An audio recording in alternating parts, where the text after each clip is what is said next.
Hey everybody, welcome to day 9 of my 10-day water fast. It's beautiful. If you see in the background, this is all this beautiful kind of smoke and fog over the lake. This really quite pristine environment. There's a beautiful little hill there and a lake. So it's been quite lovely to be here and actually feeling really good. Today is day 9. I'm one more day. I've had my juices today. I feel I would say 85% back, and I can't believe how badly I felt just a couple of days ago. I was so exhausted and I was completely out of energy. But today, this is what happens with this elimination process. You just kind of cleanse, eliminate, regenerate, and feel a million times better.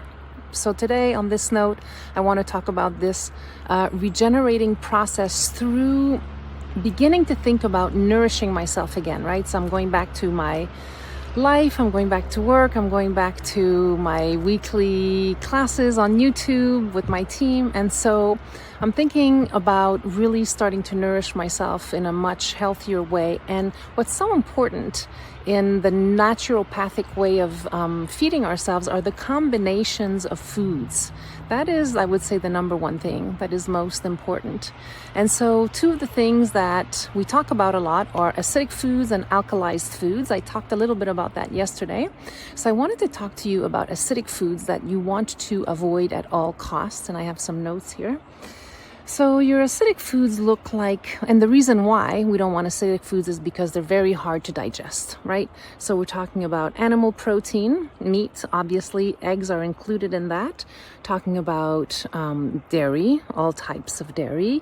I hope this is not news to anyone, but animal protein and dairy is very difficult for us to digest. Also cereals such as breads, bagels, cookies, cake. Rye, oats, wheat, barley, kamut, and spelt. Those are all very hard to digest in a cooked form. Those are very acidic for our bodies. Of course, we talked about coffee yesterday. Alcohol, soda is very difficult to digest and is also very acidic.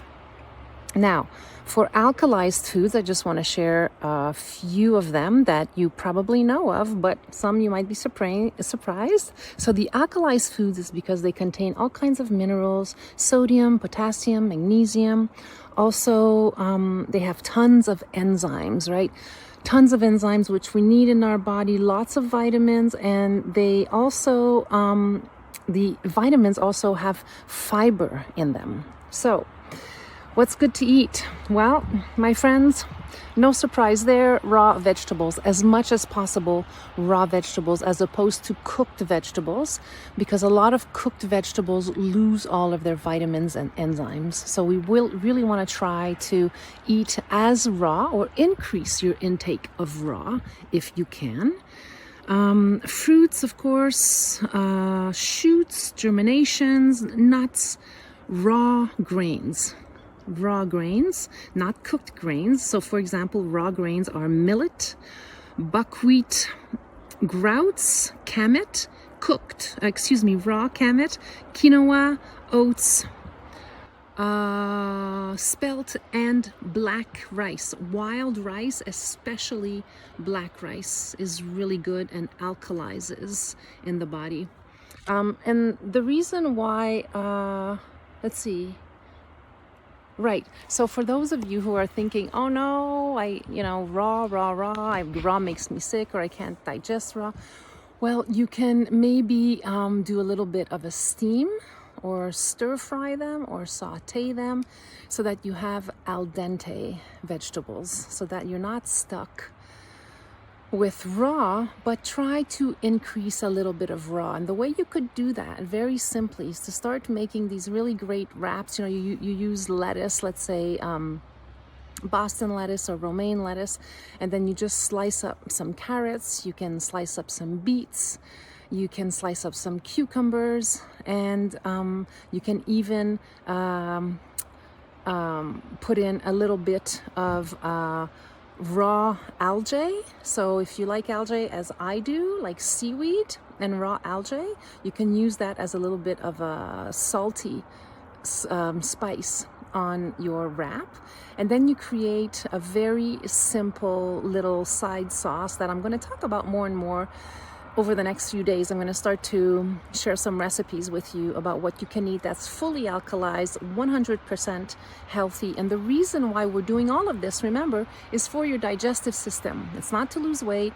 It's not just to look pretty in a bowl, but it's literally to help you with your digestive system that can help you to eliminate all types of serious issues in your body and life, such as fibromyalgia, psoriasis, all types of skin problems, pink eye, sores, herpes, of course, major colon problems, if you have arthritis in your body. All of these can be completely eradicated, not just a little bit, completely eradicated through a really healthy diet. Healthy doesn't mean just lettuce and vegetables. It's the combination of them that makes such a difference, that is going to be easy on your digestive system. And finally, the thing is, if you're eating properly and you're digesting properly, what happens is that you become less hungry over time, because all of the nutrients are digested properly in your system. If you're hungry a lot of the time and you're eating a lot of rice and fish or sandwiches, breads, and you always feel hungry, that is because those foods are not easily digestible. So they start to stack up in your body, which of course can turn to fat eventually. So that's how we gain weight. So everything I'm suggesting here for you is to assist you in having a better digestive system, feeling lighter, happier, clearer minded, which is a huge thing, I think, for all of us, since we're so distracted these days with social media and so forth. And not so much just about being quote unquote healthy, but really understanding the right combinations of foods. Thanks for being with me on this journey. One more day.